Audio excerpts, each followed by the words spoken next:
सू मेंग्याओ से मेरी सगाई को पूरे 5 साल हो चुके थे, लेकिन उसने चुपके से एक कॉलेज स्टूडेंट के साथ शादी कर ली। जब मैं वेन्यू पर पहुंचा तब दोनों लोगों की चीयरिंग के बीच एक दूसरे को पैशनेटली किस कर रहे थे। सू मेंग्याओ ने मुझे देखा तो बस हल्का सा भौं उठाकर बोली, जिंगनियन, मुझे बस एक शादी चाहिए थी। टेंशन मत लो, हमने मैरिज सर्टिफिकेट नहीं लिया। मैं बिना कुछ कहे मुड़कर चला गया, लेकिन उसे पूरा यकीन था कि मैं बस गुस्से में ड्रामा कर रहा हूं। मगर जिस दिन बीजिंग सर्कल की एक अमीर एरिस ने अपना मैरिज सर्टिफिकेट ऑनलाइन पोस्ट किया, उसी दिन सू मेंग्याओ बारिश में भीगती हुई मेरे घर का दरवाजा पीटने लगी। मैंने दरवाजा खोला।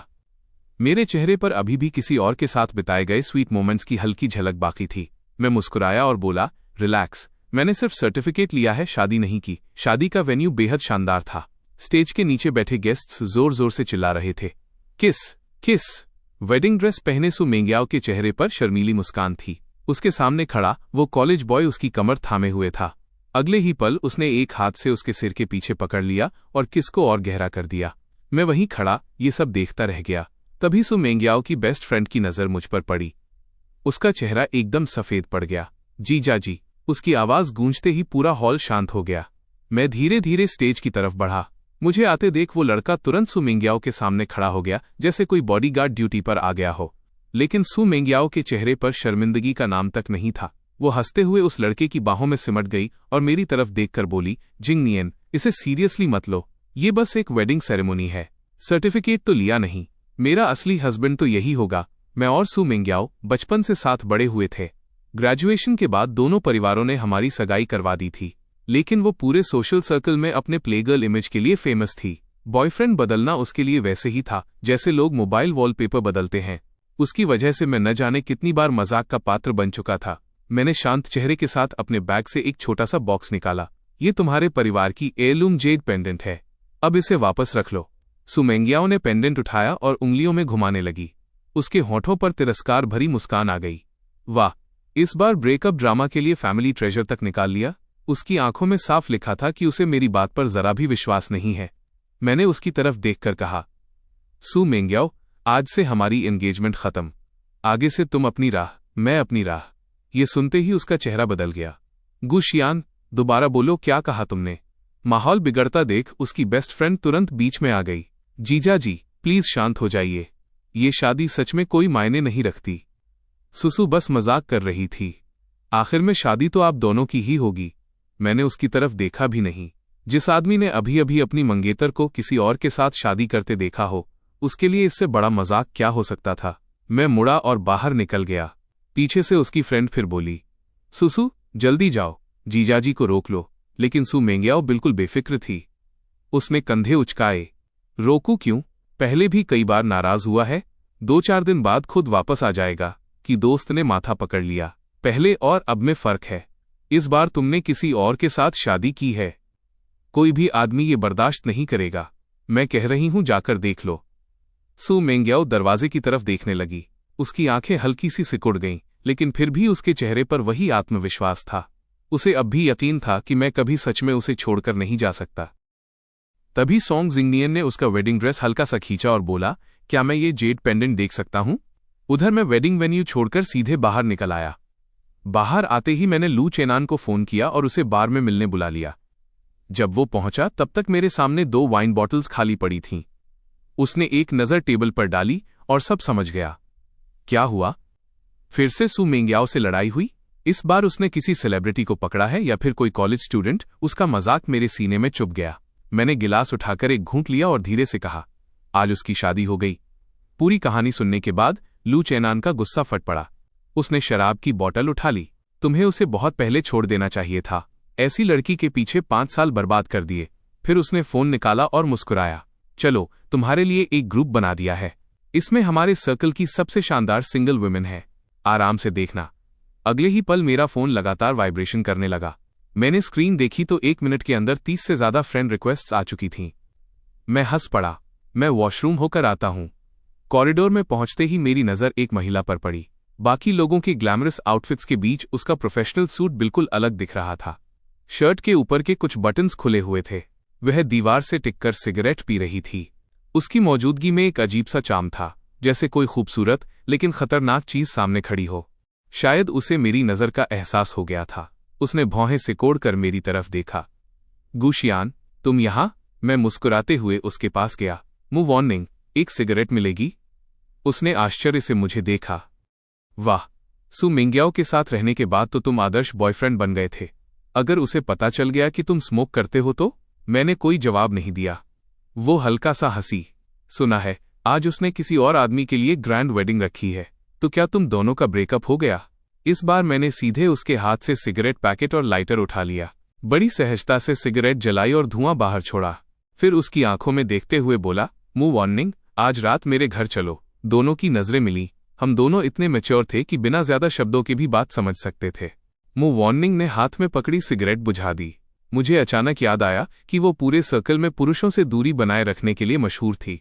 मैं मजाक बताकर बात खत्म करने ही वाला था कि उसने शांत स्वर में कहा, ठीक है। इसके बाद जो हुआ उसने हमारे रिश्ते की दिशा बदल दी। देर रात तक हम साथ रहे, बातें करते रहे, पुराने जख्मों और नई शुरुआतों के बारे में। शायद कई सालों बाद पहली बार मुझे महसूस हुआ कि मैं सच में आगे बढ़ सकता हूँ। सुबह होने से पहले हम दोनों थककर सो गए, लेकिन किस्मत को शायद चैन मंजूर नहीं था। सुबह सुबह फोन की घंटी बज उठी। मेरी आंखें अभी खुल नहीं रही थीं। मैं बिस्तर पर हाथ मारते हुए फोन ढूंढने लगा। तभी पास से एक हल्की हंसी सुनाई दी। मूव वार्निंग ने फोन उठाया। स्क्रीन पर सू मिंग्याओ की वीडियो कॉल चमक रही थी। एक पल में उसके चेहरे का भाव बदल गया। उसने फोन मेरी तरफ बढ़ा दिया। मैंने उनींदी आंखों से कॉल रिसीव की और स्क्रीन की तरफ देखा। स्क्रीन के उस पार सू मिंग्याओ के चेहरे पर ठंडी मुस्कान थी। कल तो तुमने खुद कहा था कि अब दोनों का कोई रिश्ता नहीं। फिर एक दिन भी नहीं बीता और तुम मेरी माँ के पास जाकर सोंग जिंगनियन की शिकायत करने लगे। मैं कुछ सेकंड तक उसे घूरता रह गया। कौन गया तुम्हारी माँ के पास? सुबह सुबह मेरा दिमाग क्यों खा रही हो? जैसे ही बोलना शुरू किया मुझे खुद एहसास हुआ कि मेरी आवाज बेहद बैठी हुई थी। सू मिंग्याओ थोड़ी हैरान हुई। तुम्हें सर्दी हो गई? मैं हंस पड़ा। इतना मासूम बनने की एक्टिंग मत करो। वो तुरंत समझ गई कि मैं क्या कहना चाहता हूं। अगले ही पल उसका चेहरा स्क्रीन के और करीब आ गया। आवाज भी तेज हो गई। तुम अभी कहाँ हो और किसके साथ हो? लेकिन इस बार मेरे पास उसकी बेवकूफ़ी भरे सवालों के लिए कोई धैर्य नहीं था। मैंने सीधे वीडियो कॉल काट दी। उधर बार में बैठे लोगों ने ये सब देखा तो माहौल फिर गर्म हो गया। सू मिंग्याओ का चेहरा थोड़ा खराब हो गया था। उसकी एक दोस्त बोली, सुसु, गुशियान ने तुम्हारा फोन काट दिया। कहीं वो सच में एंगेजमेंट तोड़ने का फैसला तो नहीं कर चुका? दूसरी लड़की तुरंत हंस पड़ी। अरे छोड़ो भी, ये उसकी पुरानी ट्रिक है। अगर सच में छोड़ना होता तो क्या 5 साल तक पीछे घूमता रहता? साफ दिख रहा है कि किसी दूसरी औरत के साथ होने का नाटक कर रहा है ताकि सुसु जेलस हो जाए। ऐसी स्ट्रैटेजी तो अब पुरानी हो चुकी है। बाकी लोग भी हंसने लगे। उनकी बातें सुनकर सू मिंग्याओ का मूड थोड़ा बेहतर हो गया, लेकिन उसे नहीं पता था कि इस बार कहानी सच में बदल चुकी थी। इधर मेरी नींद पूरी तरह उड़ चुकी थी। मैं चिड़चिड़े अंदाज में बिस्तर पर बैठ गया। मूव वार्निंग ये सब चुपचाप देख रही थी। उसने धीरे से कहा, सच बताऊं, मुझे समझ नहीं आता कि उस सू मिंग्याओ में ऐसा क्या है। शादी से पहले ही उसकी लाइफ इतनी मैसी थी। शादी के बाद भी वो किसी एक आदमी के साथ टिकने वाली नहीं लगती। वो तुम्हारे लायक नहीं है। मैंने हैरानी से उसकी तरफ देखा। मूव वार्निंग ने बेडसाइड टेबल से सिगरेट निकाली, उसे जलाया और कुछ पल चुप रही। फिर गंभीर स्वर में बोली, अगर बात बिजनेस मैरिज की है तो मुँह परिवार किसी भी तरह सुपरिवार से कम नहीं। उसने मेरी तरफ देखा। मुझे पता है कि तुम ईस्ट डिस्ट्रिक्ट डेवलपमेंट प्रोजेक्ट लेना चाहते हो, लेकिन अकेले उसे जीतना आसान नहीं होगा। अगर हम दोनों साथ काम करें तो सफलता की संभावना कई गुना बढ़ जाएगी। अब मैं पूरी तरह जाग चुका था, लेकिन मूव ग्रुप तो अकेले भी ये प्रोजेक्ट हासिल कर सकता है। फिर मुझे क्यों शामिल करना चाहती हो? मूव वार्निंग के होठों पर हल्की मुस्कान आ गई। शायद इसलिए कि मैं तुम्हें फ्री राइड नहीं देना चाहती। उनकी बात सुनकर मैं हंसे बिना नहीं रह सका। कुछ सेकंड सोचने के बाद मैंने अपना दायां हाथ आगे बढ़ा दिया। तो फिर हैप्पी कोऑपरेशन। मूव वार्निंग ने बिना झिझक मेरा हाथ थाम लिया। लगभग 40 मिनट बाद हम दोनों सिविल अफेयर्स ब्यूरो से बाहर निकले। मेरे हाथ में लाल रंग का मैरिज सर्टिफिकेट था और दिमाग अब भी यकीन नहीं कर पा रहा था कि सब इतनी जल्दी हो गया। मैं सर्टिफिकेट को घूरता रह गया। चलें? मूव वार्निंग ने पूछा। मैंने सहज रूप से कहा, हाँ, अब क्लाइंट से मिलने जाना है। उसने मेरी तरफ देखा, फिर हंसते हुए दोनों हाथों से मेरा चेहरा पकड़ लिया। नहीं मिस्टर गू। उसकी आंखों में शरारत चमक उठी। हम हनीमून पर जा रहे हैं। कुछ घंटों बाद हम समुद्र के बीच थे। डाइविंग इक्विपमेंट पहनकर हम नीले पानी की गहराइयों में उतर चुके थे। चारों तरफ फैला समुद्री संसार किसी सपने जैसा लग रहा था। रंग बिरंगी कोरल रीफ्स, चमकती मछलियों के झुंड और पानी के भीतर की रहस्यमयी शांति। सब कुछ अविश्वसनीय था। मूव वार्निंग ने मेरी तरफ हाथ का इशारा किया और आगे बढ़ने का संकेत दिया। मैं उसके पीछे पीछे नीचे उतरता गया। जब हम एक निश्चित गहराई तक पहुंचे और ऊपर देखा तो सामने का दृश्य सांसें रोक देने वाला था। ऊपर से छनकर आती रोशनी और चारों ओर तैरते चमकदार जीव मिलकर ऐसा नजारा बना रहे थे मानो समुद्र की गहराइयों में कोई सितारों भरा आकाश बस गया हो। समुद्र से वापस किनारे आने के बाद एक स्टाफ मेंबर मेरे पास दौड़ता हुआ आया। सर, आपका फोन लगातार बज रहा था। मैंने फोन ऑन किया तो स्क्रीन पर मैसेजेस की बाढ़ आ गई। हेलो मिस्टर गू, मैं डीके वेडिंग स्टूडियो की मैनेजर हूं। आप वेडिंग ड्रेस फिटिंग के लिए कब आ सकते हैं? हेलो मिस्टर गू, मैं वेडिंग प्लानिंग टीम से हूं। आपकी फियांसी को किस तरह के फ्लावर्स पसंद हैं? हम पहले से अरेंज कर लेंगे। हेलो मिस्टर गू, आपने हमारे यहाँ जो डायमंड रिंग ऑर्डर की थी उसे ट्राई करने कब आएंगे? अगर साइज ठीक ना हो तो अभी भी एडजस्ट किया जा सकता है। वेडिंग ड्रेस, फ्लावर्स, रिंग, जितना पढ़ता गया मेरी भौहें उतनी सिकुड़ती गईं। साफ था कि किसी ने मेरा फोन नंबर हर जगह दे दिया था। तभी फोन फिर बज उठा। स्क्रीन पर नाम चमका सुमेंग्याओ। कॉल उठाते ही उसकी आवाज आई, तुम कहाँ हो? इतने सारे कॉल्स किए, एक भी नहीं उठाया। कंपनी में पूछा तो पता चला तुमने पूरे 1 महीने की छुट्टी ले ली है। मैंने ठंडे स्वर में जवाब दिया, मैं कहाँ हूं, इससे तुम्हें क्या मतलब? और भूल मत, हमारा ब्रेकअप हो चुका है। लेकिन सुमेंग्याओ जैसे मेरी बात सुन ही नहीं रही थी। उल्टा वो हंस पड़ी। तुम अभी भी उस शादी वाली बात पर नाराज हो ना? ठीक है, मैं तुम्हारे लिए भी वैसी ही वेडिंग अरेंज कर देती हूं। मैसेजेस और कॉल्स मिल गए होंगे। जो स्टाइल पसंद हो सीधे उन्हें बता देना। सब कुछ तुम्हारे हिसाब से कर देंगे। मैं कुछ सेकंड तक चुप रहा, फिर बस एक ही बात निकली, क्या तुम सच में पागल हो? अगर मैं उसे सामने देख रहा होता तो शायद उसका चेहरा और भी मजेदार लगता। उसने तुरंत आवाज ऊंची कर दी, गुशियान, तुम शादी के लिए नाराज थे, अब मैं तुम्हारे लिए शादी अरेंज कर रही हूं। फिर भी प्रॉब्लम क्या है? कब तक एटीट्यूड दिखाओगे? सुन लो, मौका सिर्फ एक बार मिल रहा है। अगर अब भी शादी नहीं करनी।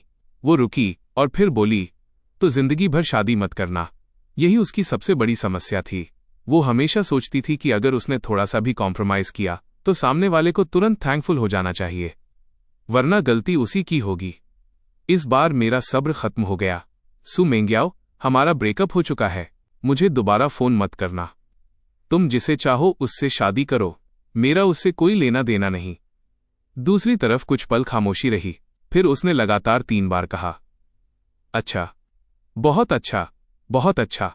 उसकी आवाज बर्फ जैसी ठंडी थी। गुशियान, मैंने तुम्हें मौका दिया था, तुमने खुद मना किया है। बाद में पछताना मत। कॉल कट गई। मैंने फोन नीचे रखा और लंबी सांस छोड़ी। सच में दिमाग खराब है इसका। तभी मूव वार्निंग कपड़े बदलकर बाहर आई। मैंने पूरी बात उसे बता दी। उसे लगता है कि मैं सिर्फ उस वेडिंग सेरेमनी की वजह से नाराज हूं, इसलिए अब मुझे भी एक शादी गिफ्ट करना चाहती है। कभी कभी सोचता हूं, मैं आखिर इस औरत पर फिदा कैसे हो गया था। मूव वार्निंग बस मुस्कुराई। उसने कोई टिप्पणी नहीं की। शायद कुछ बातें बिना बोले ही समझी जा सकती थीं। अगले 1 महीने में हमने दुनिया के कई खूबसूरत कोने देखे। आइसलैंड के रहस्यमयी ब्लू आइस केव्स, टर्की के रंग बिरंगे हॉट एयर बलून्स और न जाने कितनी यादें। ऐसा लग रहा था जैसे मैं पिछले 5 साल की घुटन से धीरे धीरे बाहर निकल रहा हूं। जब हम वापस देश लौटे तब लू चेनान ने मुझे मिलने बुलाया। मैंने आईने में देखा, गर्दन पर बने निशान लाख रगड़ने के बाद भी पूरी तरह नहीं जा रहे थे। आखिर हारकर मैंने एक हाईनेक स्वेटशर्ट पहन ली। रेस्टोरेंट में पहुंचते ही लू चेनान ने सामने बैठकर लगातार 2 ग्लास शराब के खाली कर दिए। फिर मेज पर गिलास पटकते हुए बोला, मैं कसम खाता हूं, सुमेंग्याओ पूरी तरह पागल हो चुकी है। बात खत्म होते ही मैंने शांत आवाज में कहा, मैं शादी कर चुका हूं। ये सुनते ही लू चेनान पहले तो हंस पड़ा, उसे लगा मैं मजाक कर रहा हूं। लेकिन जब उसने मैरिज सर्टिफिकेट देखा तो उसकी आंखें सच में बड़ी हो गईं। Move warning? वही मूव वार्निंग जो मर्दों से दूरी बनाए रखने के लिए फेमस है? तुमने उसे कैसे मना लिया? मैंने कंधे उचकाए। ये जरूरी नहीं है। जरूरी बात बस इतनी है कि उसकी तुलना सुमेंग्याओ से हो ही नहीं सकती। लू चेनान अचानक खुश हो गया। काश मैं वो चेहरा देख पाता जब सुमेंग्याओ को पता चलेगा कि तुमने मूव वार्निंग से शादी कर ली है। उसका मूड पल भर में बदल गया। आज तो पार्टी बनती है, सारी ड्रिंक्स मेरी तरफ से, लेकिन उसकी शराब पीने की कैपेसिटी हमेशा से कमजोर थी। कुछ बोतलें खत्म होते ही उसका हाल ऐसा हो गया जैसे किसी ने सिस्टम रीस्टार्ट कर दिया हो। मैं उठ खड़ा हुआ। तुम यहीं बैठो, मैं तुम्हारे लिए सोबर टी लेकर आता हूं। बाहर कॉरिडोर में मेरी मुलाकात वेन सिसी से हुई। मुझे देखते ही वो मुस्कुराकर बोली, जीजा जी, आप आ गए। सुसु और बाकी लोग 6 नंबर प्राइवेट रूम में हैं। मैंने हल्की मुस्कान के साथ जवाब दिया, मेरा और सू मेंग्याओ का अब कोई रिश्ता नहीं है। आगे से मुझे नाम से बुलाना। तुम लोग एंजॉय करो। लेकिन उसे लगा मैं अभी भी नाराज हूं। जो हुआ वो सच में गलत था। कम से कम सुसु को एक बार माफी मांगने का मौका तो दे दीजिए। हम लोग 6 नंबर रूम में हैं, बाद में जरूर आइएगा। 3 नंबर रूम में लौटने के लिए मुझे 6 नंबर रूम के सामने से गुजरना पड़ा। तभी अंदर से जानी पहचानी आवाज सुनाई दी। मैंने दरवाजे की छोटी सी दरार से अंदर झांका। सू मेंग्याओ आराम से वेनजिंग की बाहों में टिकी हुई थी। उसकी शर्ट के कई बटन खुले हुए थे। दूसरी तरफ सॉन्ग जिंगनियन के होंठ इतने सूजे हुए थे कि किसी को भी समझने में 2 सेकंड नहीं लगते कि अभी अभी क्या हुआ है। वेन सिसी अंदर जाकर बोली, सुसु, मैंने अभी बाहर जीजाजी को देखा। किसी ने तुरंत हंसते हुए कहा, मैं तो पहले से कह रहा था कि वो तुम्हें भूल ही नहीं सकता। बस 1 महीना कांटेक्ट नहीं किया और आखिर खुद ही चला आया। दूसरा दोस्त बोला, उसे पता चला कि तुम किसी दूसरे आदमी का बर्थडे मना रही हो, फिर कैसे रुकता। लेकिन सू मेंग्याओ का चेहरा खराब हो गया। उसे यहां किसने बुलाया? हमारा ब्रेकअप हो चुका है। किसी ने समझाने की कोशिश की, इतना भी मत बढ़ाओ। ये पहली बार है जब गुशियान इतने लंबे समय तक तुमसे दूर रहा है। कहीं मामला हाथ से निकल गया तो। एक और लड़की बोली, सुसु, सच कहूं तो उसे जाने के लिए बोल दो, वरना थोड़ी देर में फिर ड्रामा शुरू हो जाएगा। तभी सू मेंग्याओ ने अपने पास बैठे सॉन्ग जिंगनियन की तरफ देखा। वो सिर झुकाकर धीमी आवाज में बोला, सू मैडम, आज मेरा बर्थडे है। मैं हंस पड़ा और दरवाजा खोलकर अंदर चला गया। कमरे में बैठे सभी लोगों की नजर एक साथ मेरी तरफ घूम गई। मैंने अपनी हाई नेक स्वेटर का कॉलर थोड़ा नीचे किया। मेरी गर्दन पर बने लाल निशान इतनी साफ दिख रहे थे कि डिम लाइट भी उन्हें छिपा नहीं सकी। सू मेंग्याओ ने जैसे ही देखा वो झटके से खड़ी हो गई। उसकी आंखें सिकुड़ गईं। तुम्हारी गर्दन पर ये क्या है? मुझे पिछली रात याद आ गई जब मुंह वार्निंग ने बिल्कुल शरारती बिल्ली की तरह मेरी गर्दन पर ये निशान छोड़ दिए थे। मैं मुस्कुराया और बिल्कुल कैजुअली जवाब दिया, लव बाइट। सू मेंग्याओ ने गुस्से में हाथ मारकर टेबल पर रखा सामान नीचे गिरा दिया। उसके चेहरे पर छाया हुआ अंधेरा साफ दिख रहा था। ये किसने किया? गुशियान, तुम सच में मेरी पीठ पीछे किसी और औरत के पास चले गए? मैंने उसकी तरफ देखकर हल्के से हंसा। ये किसने किया, इससे तुम्हारा क्या लेना देना? और वैसे भी एक अच्छे ईएक्स को तो मरे हुए इंसान की तरह होना चाहिए। सू मेंग्याओ ठंडी हंसी हंसी। ठीक है गुशियान, अगर मैं आगे कभी तुम्हें कांटेक्ट करूं तो मैं कुत्ता हूं। उधर लू चेनान सोबर टी पीकर थोड़ा नॉर्मल हुआ और मुझे देखते ही बोला, इतनी देर कहाँ लग गई? मैं तो तुम्हें ढूंढने बाहर आने वाला था। तभी बगल वाले रूम से चीजें टूटने की आवाज आई। मैंने बिल्कुल शांत अंदाज में जवाब दिया, बस एक पुराना मामला खत्म करने गया था। नहीं तो कुछ मक्खियां बार बार सिर पर मंडराती रहती, काफी इरिटेटिंग हो जाता है। चलो निकलते हैं। हम दोनों ने शराब पी रखी थी, इसलिए ड्राइवर बुला लिया। इसके बाद जिंदगी कुछ समय तक शांत रही। कुछ महीनों बाद वो यूनिवर्सिटी स्टूडेंट जिससे सू मेंग्याओ ने शादी की थी, ग्रेजुएशन के बाद एंटरटेनमेंट इंडस्ट्री में घुस गया। थोड़ा नाम कमाते ही उसने पेड ट्रोल्स लगाकर गू ग्रुप के ऑफिशियल अकाउंट के नीचे कमेंट्स करवाने शुरू कर दिए। सू मैडम सच में सॉन्ग जिंगनियन को अलग तरह से ट्रीट करती हैं। उसके लिए ग्रैंड वेडिंग तक कर डाली। Luxury car, expensive watch, gifts, कुछ भी देने से पहले 2 बार नहीं सोचती। कुछ लोग समझ क्यों नहीं जाते? प्यार खत्म हो गया तो इज्जत से अलग हो जाओ। सिर्फ फियांस का नाम पकड़े बैठे रहने से कुछ नहीं होगा। जिसे प्यार नहीं मिलता, असली थर्ड पार्टी वही होता है। सू मैडम और सॉन्ग जिंगनियन को साथ रहने दो। क्या किसी की खुशी पूरी होने से दुनिया खत्म हो जाएगी? असिस्टेंट ने टैबलेट मेरे सामने रख दिया। गु सर, क्या इन कमेंट्स को डिलीट करवा दें? मैंने स्क्रीन पर एक नजर डाली और आराम से कहा, डिलीट करने की जरूरत नहीं। सॉन्ग जिंगनियन के सारे स्कैंडल्स निकालो। जो मटेरियल मिले सीधे पापराजी को भेज दो। और जिन मीडिया कंपनीज का हमारे साथ पार्टनरशिप है उन्हें इन्फॉर्म कर दो कि आगे से उसे कोई रिसोर्स नहीं मिलेगा। असिस्टेंट ने तुरंत सिर हिलाया। समझ गया सर, लेकिन अगर सू मैडम बीच में आई तो? मैंने बिना सोचे जवाब दिया, उन्हें इग्नोर करो। मैंने जो काम कहा है बस वही पूरा होना चाहिए। सिर्फ 1 घंटे बाद इंटरनेट का माहौल पूरी तरह बदल गया। सॉन्ग जिंगनियन का कमेंट सेक्शन युद्धभूमि बन चुका था। तुम चुपचाप पीछे छिपकर अफेयर कर रहे थे, वो भी लोग बर्दाश्त कर लेते, लेकिन ओरिजिनल फियांस को खुलेआम प्रोवोक करने की हिम्मत कहां से आ गई? मैं उसका क्लासमेट हूं। बाहर से वो मॉडल स्टूडेंट बनता था, लेकिन असलियत में अपने घर के पैसे के दम पर लोगों को बुली करता था। आज भी मेरी बाहों पर उसके दिए हुए जलने के निशान मौजूद हैं। मैं उसका स्टंट डबल रह चुका हूं।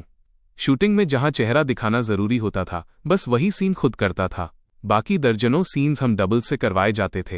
एक्टिंग कम एडिटिंग ज्यादा होती थी। मैं उसका फॉर्मर असिस्टेंट हूं। एक बार सीन में पानी में उतरकर कुछ निकालना था।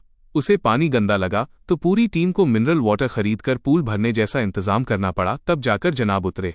सच कहूं, बड़े बड़े स्टार्स के साथ काम किया है, लेकिन इतना मुश्किल इंसान कभी नहीं देखा। कमेंट सेक्शन में लोग अब सिर्फ सॉन्ग जिंगनियन को नहीं बल्कि सू मेंगियाओ को भी जमकर कोस रहे थे। सबसे घटिया इंसान तो सू मेंगियाओ है। हर कुछ दिन में नया बॉयफ्रेंड बदलती है और फिर खुद को इनोसेंट दिखाती है। सच कहूं तो ऐसे लोगों से दूर रहना ही बेहतर है। उसी बीच उसके दोस्तों ने उसे फोन किया। सुसु, तुम्हारा छोटा बॉयफ्रेंड लगातार कॉल कर रहा है। इंटरनेट पर लोग उसे बुरी तरह ट्रोल कर रहे हैं। अगर तुम उसका फोन नहीं उठाओगी तो उसकी इमेज पूरी तरह खत्म हो जाएगी। और गु शियान को तो तुम जानती ही हो, वो किसी का हिसाब कभी नहीं भूलता।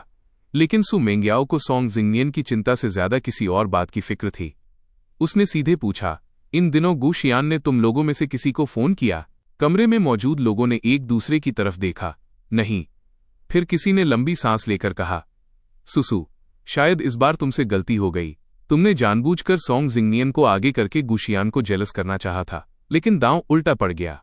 तुम्हारे और सॉन्ग जिंगनियन के बारे में पूरी दुनिया बात कर रही है, फिर भी उसने एक बार भी तुम्हें कांटेक्ट नहीं किया।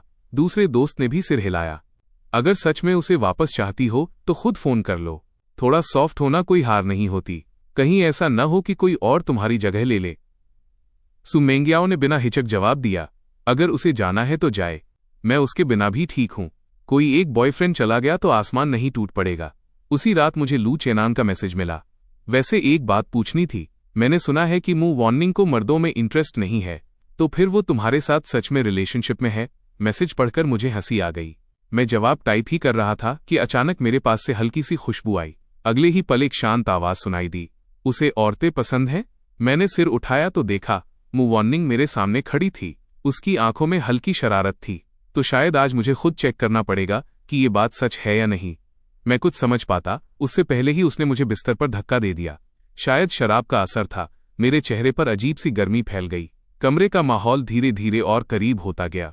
तभी बेडसाइड टेबल पर रखा फोन बार बार बजने लगा। मूव वार्निंग ने फोन उठाकर स्क्रीन देखी और हल्का सा भौं उठाई। सू मेंगियाओ का कॉल है, उठाना है। मैंने सिर हिलाकर मना कर दिया। मूव वार्निंग ने धीमे स्वर में कहा, वो अभी भी तुम्हें छोड़ नहीं पा रही। मैंने थकी हुई आवाज में कहा, अगर चाहो तो उठा लो। उसकी आंखों में एक पल के लिए संतुष्टि की चमक दिखाई दी। कॉल कनेक्ट होते ही दूसरी तरफ से सू मेंगियाओ की नशे में डूबी आवाज आई, गु शियान, मैं नशे में हूं, आकर मुझे ले जाओ। मैंने इतने दिन से इतना हंगामा किया, फिर भी तुम मुझे रोकने क्यों नहीं आए? तभी मूव वार्निंग ने फोन कान से लगाकर शांत स्वर में कहा, मैं बोल रही हूं।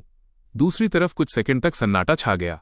फिर सू मेंगियाओ की आवाज गुस्से से भर उठी, मूव वार्निंग, तुम्हें शर्म नहीं आती? किसी और के रिश्ते में बीच में आ गई? अगले ही पल उसकी आवाज अचानक नरम पड़ गई, शियान, तुम आ जाओ ना कि हम झगड़ा बंद कर देते हैं।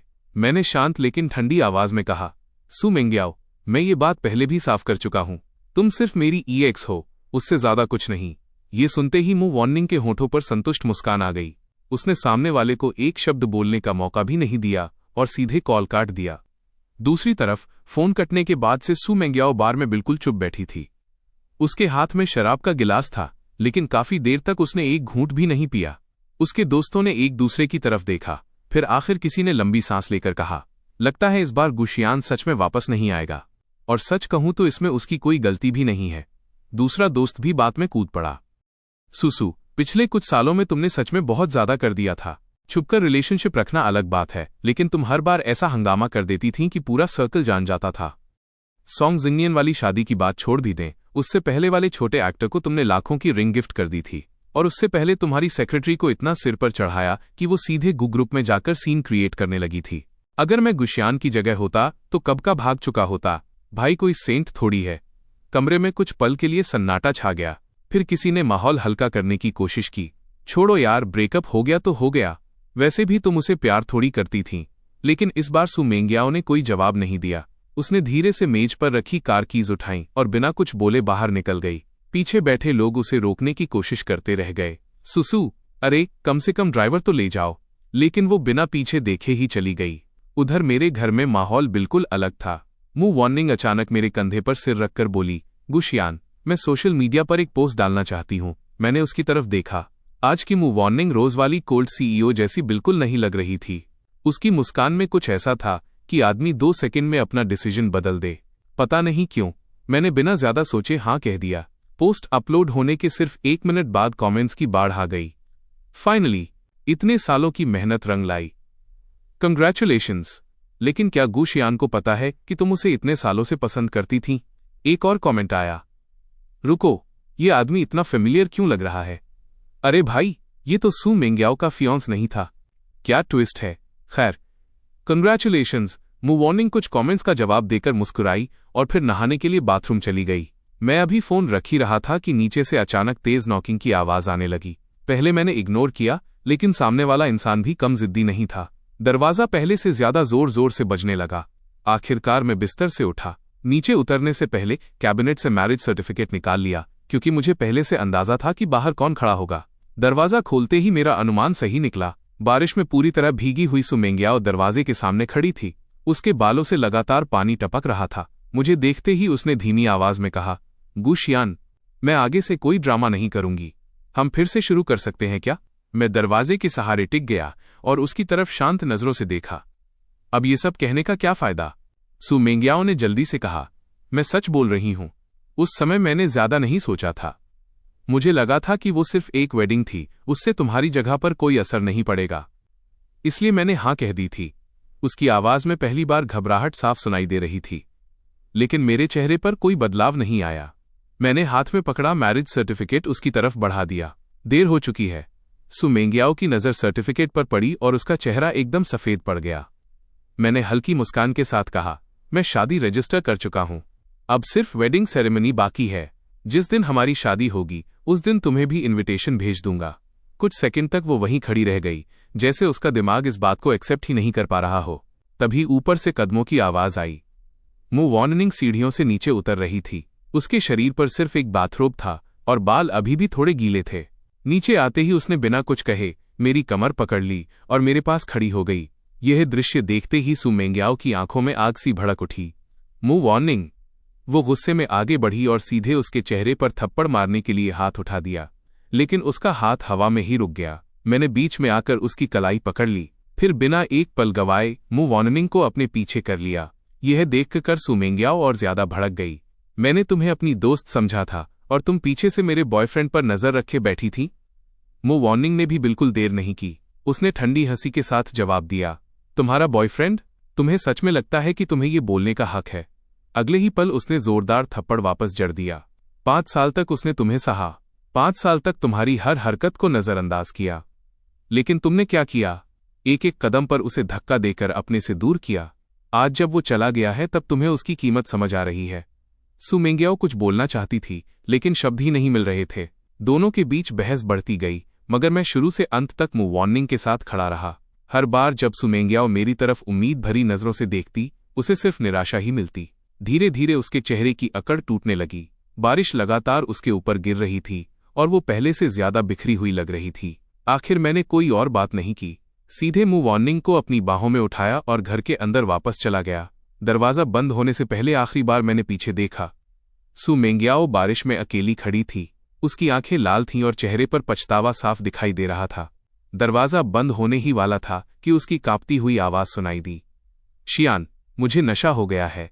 वो कुछ पल रुकी, फिर लगभग विनती करते हुए बोली, क्या तुम एक बार मेरे लिए हैंगओवर सूप बना दोगे? मू वार्निंग ने उसे बाहर निकल जाने को कहा और जोर से दरवाजा बंद कर दिया। बाहर सू मेंग्याओ लगातार दरवाजा पीट रही थी। मू वार्निंग ने अपना सिर मेरे सीने में छुपा लिया और धीमी आवाज में बोली, शियान, हम शादी कब करेंगे? मुझे भी एक प्रॉपर पहचान चाहिए। तुम्हारी और उसकी सगाई इतनी ग्रैंड हुई थी, हमारी शादी उससे भी ज्यादा शानदार होनी चाहिए। मैंने झुककर उसके होठों के किनारे एक हल्का सा किस किया। ठीक है। अगले दिन मुझे वेनसीसी का फोन आया। कल रात सू मेंग्याओ जब वापस जा रही थी, उसकी कार सड़क किनारे लगे गार्ड रेल से टकरा गई। कार का आगे का हिस्सा पूरी तरह बर्बाद हो गया, लेकिन लकीली उसकी जान बच गई। अभी हॉस्पिटल में है। थोड़ी देर रुककर उसने कहा, गु शियान, क्या तुम उससे मिलने आ सकते हो? वो कुछ खा नहीं रही, दवा भी नहीं ले रही, बस तुम्हें ही देखना चाहती है। मैंने पूछा, मेरे कितने नंबर हैं उसके पास? सामने वाली कुछ पल चुप रही। बस यही एक। मैंने तुरंत फोन काट दिया और नंबर ब्लॉक कर दिया। अजीब बात थी, हादसा होने पर उसने अपने पेरेंट्स को नहीं बुलाया, अपने करंट बॉयफ्रेंड को नहीं बुलाया, लेकिन मुझे बुला रही थी उस इंसान को जिससे उसका रिश्ता खत्म हो चुका था और जो अब शादीशुदा था। वेनसीसी ने फोन की काली स्क्रीन उसकी तरफ बढ़ा दी। सुसु, गु शियान सच में तुम्हें छोड़ चुका है। उसने मेरा नंबर भी ब्लॉक कर दिया। सू मेंग्याओ चैटबॉक्स को घूरती रही। उसकी आंखों में कोई भाव नहीं था, लेकिन उसकी चुप्पी सब कुछ कह रही थी। बाद में मौका मिलते ही वो हॉस्पिटल से चुपचाप निकल गई। इधर मैं ईस्ट डिस्ट्रिक्ट वाले डेवलपमेंट प्रोजेक्ट में इतना बिजी था कि घर लौटने का भी समय मुश्किल से मिल रहा था। उस दिन कुछ डॉक्यूमेंट्स लेने अपार्टमेंट आया तो नीचे फ्लावर बेड के पास एक परिचित चेहरा दिखा। सु मेंग्याओ वहां हॉस्पिटल की ड्रेस पहने बैठी थी। मुझे देखते ही वो धीरे से खड़ी हुई। शियान, मैंने थक कर माथा दबाया। अब तुम चाहती क्या हो? बीमारी की वजह से उसका चेहरा काफी कमजोर लग रहा था। उसने जल्दी से कहा, मू वॉर्निंग ने जानबूझकर ये सब किया। वो बहुत पहले से तुम्हें पसंद करता था। वो चाहता था कि हम अलग हो जाएं ताकि उसे मौका मिल जाए। मैं कुछ नहीं बोला। वो फिर बोली, याद है स्कूल के दिनों में किसी ने तुम्हारे बैग में लव लेटर डाला था? मैं थोड़ा चौंका। हाँ तो? उसने तुरंत जवाब दिया। वो मूव वार्निंग था। मैं सच में हैरान रह गया। स्कूल के समय का मूव वार्निंग इतना कोल्ड और अनटचेबल था कि लोग दूर से ही उसकी बातें करते थे। कोई उसके पास जाकर नंबर मांगने की हिम्मत तक नहीं करता था। और अब पता चल रहा था कि वही मेरे बैग में लव लेटर डालता था। सु मेंग्याओ ने जैसे कोई बड़ा राज खोल दिया हो। वो हमेशा तुमसे प्यार करता था। मेरी और तुम्हारी सगाई देखकर जलता था, इसलिए उसने मुझे फंसाया। मैं ऐसे बिना नहीं रह सका। तो तुम्हारा मतलब है कि उसी ने तुम्हें उन मेल सेलिब्रिटीज के साथ घूमने को मजबूर किया? उसी ने तुम्हें कॉलेज स्टूडेंट बॉयफ्रेंड बनाने पर मजबूर किया और वही तुम्हें फेक शादी करने के लिए भी मजबूर कर रहा था? सवाल सुनते ही उसका चेहरा उतर गया।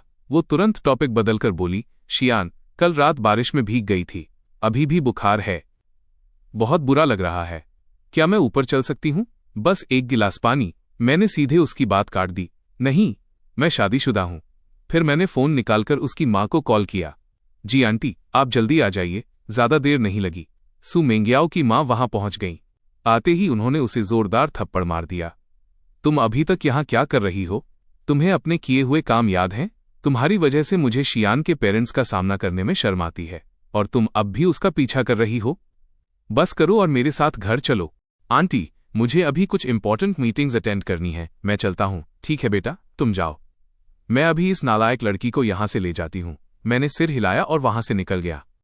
लेकिन शाम को जब वापस लौटा तो देखा सु मेंग्याओ अब भी वहीं बैठी थी, पतली सी हॉस्पिटल ड्रेस पहने, जैसे उसे दुनिया की कोई परवाह ही ना हो। मेरी कार देखते ही वो तुरंत खड़ी हो गई। मैंने उसे इग्नोर करने की कोशिश की, लेकिन उसने रास्ता रोक लिया। फिर उसने वो जेड पेंडेंट वाला डिब्बा मेरी तरफ बढ़ाया। ये पेंडेंट मैंने कभी किसी और को देने के बारे में नहीं सोचा था। तुम इसे वापस रख लो ना। मैं हंसा और फोन में एक फोटो खोलकर उसे दिखा दी। फोटो में सॉन्ग जिंगनियन वही पेंडेंट पहनकर सेल्फी ले रहा था। सु मेंग्याओ तुरंत घबरा गई। उस दिन तुम चले गए थे। उसने बस देखने के लिए मांगा था, सिर्फ पहनकर देखा था और कुछ नहीं। लेकिन अब मुझे उसकी सफाई सुनने में कोई दिलचस्पी नहीं थी। मैं उसका हाथ हटाकर सीधे ऊपर चला गया। थोड़ी देर बाद मूव वार्निंग वापस आई। ऊपर से देखा तो दोनों कुछ बात कर रहे थे, लेकिन अगले ही पल बहस शुरू हो गई। मैं जल्दी से नीचे उतर आया। सु मेंग्याओ गुस्से से बोली, मूव वार्निंग, तुम खुद कितने अच्छे हो। हिम्मत है तो अपनी सारी चालें शियान को बताओ। मेरे चीटिंग करने के पीछे तुम्हारा भी हाथ था ना? ईस्ट डिस्ट्रिक्ट वाला प्रोजेक्ट भी तुम्हारा ट्रैप था। कौन सा पार्टनरशिप? सब नाटक था। शियान, उसकी बातों में मत आना। मूव वार्निंग ने घबराकर मेरी तरफ देखा, लेकिन मैंने बिना कुछ कहे उसका हाथ पकड़ लिया और अपनी उंगलियां उसकी उंगलियों में फंसा दी। फिर शादी की मिठाई का डिब्बा सु मेंग्याओ को देते हुए कहा, अगले महीने की 8 तारीख को मेरी और मूव वार्निंग की शादी है। अगर मन हो तो शादी में आ जाना। ये सुनते ही सु मेंग्याओ का चेहरा ऐसा हो गया जैसे किसी ने उसकी पूरी दुनिया ही छीन ली हो। कमरे में लौटने के बाद भी मूव वार्निंग चुप थी। मैं उसे काफी देर तक देखता रहा। आखिर उसने खुद ही धीरे से कहा, सु मेंग्याओ की कुछ बातें सच थीं। मुझे पता था कि तुम्हें ईस्ट डिस्ट्रिक्ट वाला प्रोजेक्ट चाहिए, इसलिए मैंने उसी को बहाना बनाकर तुम्हारे करीब आने की कोशिश की। और जिन लड़कों की तरफ वो आकर्षित होती थी, उन्हें उसके सामने लाने में भी मेरा हाथ था। मैं उतनी अच्छी इंसान नहीं हूं जितना तुम सोचते हो। लोगों के दिल और कमजोरियां पढ़ना मुझे आता है। उसकी आवाज में पहली बार डर था, जैसे उसे डर हो कि कहीं मैं उससे दूर न हो जाऊं। मैं हल्का सा मुस्कुराया। सु मेंग्याओ कैसी इंसान है, ये मैं अच्छी तरह जानता हूं। तुम कुछ न भी करती तो शादी के बाद कुछ समय में वो खुद ही मुझसे ऊब जाती। मूव वार्निंग चौंक गई। तुम मुझसे नाराज नहीं हो? क्यों हूं? मैंने भी बहुत सोच समझकर तुमसे शादी करने का फैसला किया है। सिर्फ प्यार देखकर शादी करने वाले अक्सर बाद में पछताते हैं। मेरी बात सुनते ही उसका तनाव धीरे धीरे खत्म होने लगा। उसके चेहरे पर फिर से वही शांति लौट आई। इसके बाद ईस्ट डिस्ट्रिक्ट का प्रोजेक्ट स्मूथली शुरू हो गया और हमारी शादी की तैयारियां भी तेजी से आगे बढ़ने लगीं। एक दिन मैं शादी की मिठाइयों को लेकर सिर पकड़कर बैठा था। सोच रहा था कि सिर्फ चॉकलेट्स रखूं या अलग अलग कैंडीज का मिक्स बनवाऊं। तभी फोन पर नोटिफिकेशन आया, आपका फ्रेंड लाइव है। मैंने उत्सुकता में लाइव खोल लिया। अगले ही पल स्क्रीन देखकर मैं सन्न रह गया। सु मेंग्याओ सड़क पर घुटनों के बल चल रही थी। उसके घुटनों के पास कपड़े फट चुके थे। वो एक कदम घुटनों के बल आगे बढ़ती और फिर कहती, गुशियान, मुझे माफ कर दो। फिर एक और कदम, फिर वही शब्द। मुझे याद है जब हमने डेटिंग शुरू की थी, तब मैंने कहा था कि अगर कभी तुम्हारे साथ विश्वासघात किया तो मैं वुलाओ पर्वत तक घुटनों के बल जाऊंगी। उसकी हालत देखकर मैं कुछ देर चुप रहा, फिर तुरंत उसे फोन मिलाया, लेकिन उसने कॉल उठाई ही नहीं। लाइव कमेंट्स पागलों की तरह स्क्रॉल हो रहे थे। आखिर सू ग्रुप की सीईओ को इस हालत में देखने का मौका लोगों को रोज थोड़ी मिलता है। वीडियो देखकर साफ समझ आ रहा था कि अगर सच में उसे घुटनों के बल वुलाओ पर्वत तक जाना है तो कम से कम एक पूरा दिन लग जाएगा। और सबसे बड़ी बात यह इतना एम्बैरेसिंग था कि कोई आम इंसान तो आधे रास्ते से ही भाग जाता। तभी वेनसिसी का फोन आया। शियान, मान लिया सूसू ने गलती की है, लेकिन उसे अभी भी बुखार है। उसकी हालत ठीक नहीं है, कम से कम उसे एक फोन तो कर दो। मैंने सीधा जवाब दिया, मुझे फोन करने के बजाय कुछ लोगों को भेजो और उसे उठाकर हॉस्पिटल ले जाओ। लेकिन सू मेंग्याओ किसी की सुनने को तैयार नहीं थी। न किसी का फोन उठा रही थी, न किसी की सलाह मान रही थी। वेनसिसी और बाकी लोग भी आखिर हार मान गए। अगले दिन रात को जाकर वो किसी तरह पहाड़ की चोटी तक पहुंची, लेकिन वहां पहुंचते ही उसकी ताकत जवाब दे गई और वो बेहोश होकर गिर पड़ी। डॉक्टर तुरंत उसे नीचे ले गए। उसी शाम सू आंटी का फोन आया। उस समय मैं और मेरी माँ शादी की डिटेल्स फाइनल कर रहे थे। शियान बेटा, मुझे बहुत शर्म आ रही है तुमसे ये कहने में, लेकिन मेंग्याओ सिर्फ तुमसे मिलना चाहती है। हमारी बात वो सुन ही नहीं रही। मेरी माँ ने इशारे से फोन मांगा और मुस्कुराते हुए बोली, नानझू, मेरा बेटा अब शादी करने वाला है। ऐसे में तुम्हारी बेटी से मिलने जाना ठीक नहीं लगेगा। ऐसा करते हैं, मैं अपनी होने वाली बहू को भेज देती हूँ। दोनों पहले से दोस्त भी हैं, शायद उसकी बात मान ले। दूसरी तरफ कुछ देर खामोशी रही। फिर आंटी ने आह भरते हुए कहा, अगर मुंह वार्निंग गई तो शायद वो और ज्यादा भड़क जाएगी। माँ हंस पड़ी। पुराने लोग कहते हैं जहर का इलाज जहर से। बस तय रहा, मैं अभी मुंह वार्निंग को भेजती हूँ। अगले ही दिन हम हॉस्पिटल पहुंचे। मैं बाहर इंतजार करता रहा, जबकि मुंह वार्निंग अकेली उसके कमरे में चली गई। हॉस्पिटल के कमरे के अंदर माहौल ऐसा था जैसे दो दुश्मन सालों बाद आमने सामने आए हों। जैसे ही सू मेंग्याओ ने मुंह वार्निंग को देखा, उसकी आंखों में गुस्सा भर गया। मुंह वार्निंग, मैं मानती हूं कि मैं तुम्हारे जाल में फंस गई थी। पहले मेल सेलिब्रिटी से लेकर आज तक मैं तुम्हारे बनाए ट्रैप से बाहर नहीं निकल पाई। मुंह वार्निंग ने बिल्कुल शांत स्वर में जवाब दिया। अगर खुद पर कंट्रोल नहीं था तो उसमें मेरी क्या गलती। सू मेंग्याओ का चेहरा और भी बदसूरत हो गया। अगर तुम्हारी चालें नहीं होती तो मैं और शियान यहां तक नहीं पहुंचते। आगे दोनों के बीच क्या बात हुई मुझे नहीं पता। मैं बाहर गार्डन में टहलने निकल गया था। जब वापस लौटा तो दोनों की बातचीत खत्म हो चुकी थी। उसके बाद कई दिनों तक सू मेंग्याओ मेरे सामने नहीं आई, लेकिन एक और इंसान बार बार नजर आने लगा, सोंग जिंगनियन। एक दिन उसने हिम्मत जुटाकर कहा, गुसर, क्या मैं आपसे कुछ बात कर सकता हूं? वो काफी देर तक सिर झुकाए बैठा रहा। जब मुझे लगा कि अब उठकर चला जाना चाहिए, तब उसने आखिरकार कहा, सू मेंग्याओ प्रेग्नेंट है। मैंने कॉफी का घूंट लिया और शांत आवाज में पूछा, तो ये बात मुझे क्यों बता रहे हो? बच्चा मेरा तो नहीं है। सोंग जिंगनियन घबरा गया। बच्चा मेरा है, लेकिन वो उसे जन्म नहीं देना चाहती। क्या आप उसे समझा सकते हैं? मैं सब कुछ छोड़ सकता हूं। उसने जो गिफ्ट्स, हाउसेज और ज्वेलरी मुझे दिए थे सब वापस कर दूंगा, बस वो इस बच्चे को जन्म दे दे। मैं उसकी तरफ देखकर हल्का सा हंसा। तुम गलत आदमी के पास आए हो। मैं उसका एक्स फायंस हूं, उसका गार्डियन नहीं। और वैसे भी तुम्हारी प्रायोरिटी क्या है ये तुम खुद जानते हो। बच्चा या वो सारी लग्जरी जो उसने तुम्हें दी थी। मेरी बात सुनकर उसका चेहरा उतर गया, लेकिन अगले ही पल उसने ऐसा काम किया जिसकी मुझे उम्मीद नहीं थी। वो अचानक मेरे सामने घुटनों पर बैठ गया। सोंग जिंगनियन घुटनों पर बैठ गया और लगभग गिड़गिड़ाते हुए बोला, लेकिन उसके दिल में अब भी सिर्फ आप हैं। अगर आप नहीं होते तो शायद वो ये बच्चा रख लेती। उसके दोस्तों ने भी कहा था कि मैं उसके लिए स्पेशल हूं। उसने मुझे रिंग भी दी थी। इसका मतलब वो मुझसे शादी करना चाहती थी। उसकी बात सुनकर मैं हंस पड़ा। सू मेंग्याओ के स्पेशल लोग बहुत रहे हैं, और जहां तक उस रिंग की बात है, तुम अकेले नहीं हो जिसे वैसी रिंग मिली थी। सोंग जिंगनियन का चेहरा एकदम सफेद पड़ गया। नहीं, ये झूठ है। मैंने शांत स्वर में पूछा, क्या उसने कभी तुमसे कहा था कि वो रिंग सिर्फ तुम्हारे लिए है?